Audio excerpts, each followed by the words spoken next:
What if the hotel room you check into has been waiting for you for decades? It was supposed to be a simple overnight stay. The remote inn sat on the edge of a dense forest, its rustic charm beckoning travelers who wanted solitude. I'd been driving for hours, my mind clouded with work stress, and the glowing vacancy sign seemed like a beacon of relief. But as I walked into the lobby, a strange feeling settled in my chest. It felt like the walls themselves were watching me. The elderly receptionist greeted me with a polite, if not slightly strained, smile.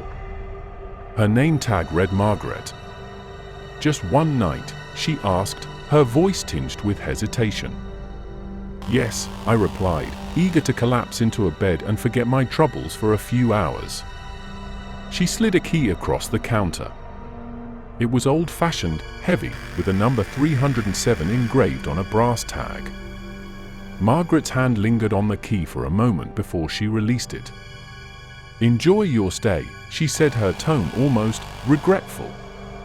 The elevator creaked as it ascended, its dim light flickering in a rhythm that made my stomach churn. When the door slid open, the hallway stretched out before me, eerily silent. Room 307 was at the very end, its door slightly ajar. I paused, my hand tightening around the handle of my suitcase. Had someone already been in there? Pushing the door open, I stepped inside. The room was clean, tidy, but unmistakably dated. Faded wallpaper adorned the walls, and the air carried a faint, musty scent. The bedspread was dull beige, the kind you'd find in motels stuck in a bygone era. Despite its unremarkable appearance, the room felt heavy, like it was holding its breath. I shrugged off the unease and set my suitcase down. As I unpacked, I noticed something odd. There were no mirrors. Not on the walls, not in the bathroom, not even a small one on the dresser. It struck me as peculiar, but I brushed it off. That night, I lay in bed, staring at the ceiling. Sleep wouldn't come. The silence was oppressive, broken only by the occasional creak of the floorboards above. At least, I thought it was the floorboards, until I realized there was no fourth floor. I sat up, my pulse quickening. It's an old building, I told myself. Old buildings make noises. Just as I began to settle back down, I heard it, a faint whisper. It was so soft I almost convinced myself I'd imagined it. But then it came again, clearer this time. "Why are you here?" My breath caught in my throat. I looked around the room, my eyes darting to every corner. There was no one there. Suddenly, the air grew colder, and the room's already dim light seemed to darken. The whisper turned into a low murmur, voices overlapping, rising and falling like a tide. I pressed my hands to my ears, but the sound didn't stop. It was coming from inside the room. The next morning, I stumbled down to the lobby, my eyes bloodshot, and my hands trembling. Margaret looked up from her desk, her expression unreadable. "How was your night?" she asked, her tone far too casual. I hesitated, debating whether to tell her what I'd experienced. Finally, I muttered, "Strange noises. Voices, maybe. Is that normal here?" Her lips pressed into a thin line. "Old buildings make noises," she said, echoing my own thoughts from the night before. But her eyes betrayed her, she knew more than she was letting on. Determined to shake off the previous night's unease, I decided to explore the surrounding area. The crisp air and towering trees were a welcome distraction. When I returned to the hotel that evening, I felt almost normal again. Almost. Would you return back to hotel after the experience of the first night? Let's hear your opinion in the comment section as we unveil what happened next. As I entered room 307, the first thing I noticed was the chair. It had been by the window when I left, but now it was facing the bed. A chill ran down my spine. I convinced myself it was housekeeping. But as I turned to close the door, I caught a glimpse of something in my peripheral vision, a shadow, fleeting and human-shaped, disappearing into the corner of the room. My stomach twisted.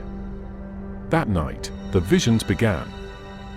I barely drifted off to sleep when I was jolted awake by a vivid image, a man in a suit, sitting on the edge of the bed, his face buried in his hands.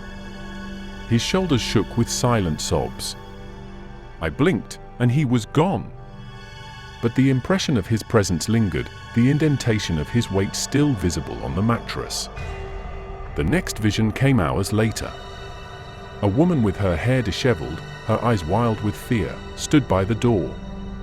She clawed at the handle, screaming soundlessly, as if the door refused to open. Her terror was palpable, and then, just like the man, she vanished. By dawn, I was a wreck. My hands shook as I sipped the bitter coffee Margaret had given me. She didn't ask how I'd slept this time. I spent the day researching the hotel. The internet was a treasure trove of rumors and half-truths, but one story stood out. Decades ago, a couple had vanished from room 307. Their disappearance was never solved, and the room had reportedly been closed off for years. But now, here I was, sleeping in it. When I confronted Margaret about it, her composure finally cracked. "You weren't supposed to stay there," she whispered, her voice trembling. "That room, it's waiting." "Waiting for what?" I demanded. She didn't answer. Instead, she handed me an envelope, yellowed with age. Inside was a single photograph, a group of people standing in front of the hotel, their faces blurred. But one figure stood out, a man who looked exactly like me. That night, I couldn't leave. Something about the room held me there, an invisible force that pressed against my chest. The visions grew more vivid, each one more horrifying than the last. I saw people screaming, pleading, dying. And then I saw myself. I was sitting in the chair by the window, my eyes hollow, and my face gone. I wasn't just a guest anymore. I was part of the room. As the clock struck midnight, the whispers returned, louder and more insistent. They weren't asking why I was there anymore. They were welcoming me. The last thing I remember is the door closing on its own, sealing me inside. And now, as you listen to my story, I wonder, when room 307 will start waiting for you, don't forget to like, comment, and subscribe for more chilling tales.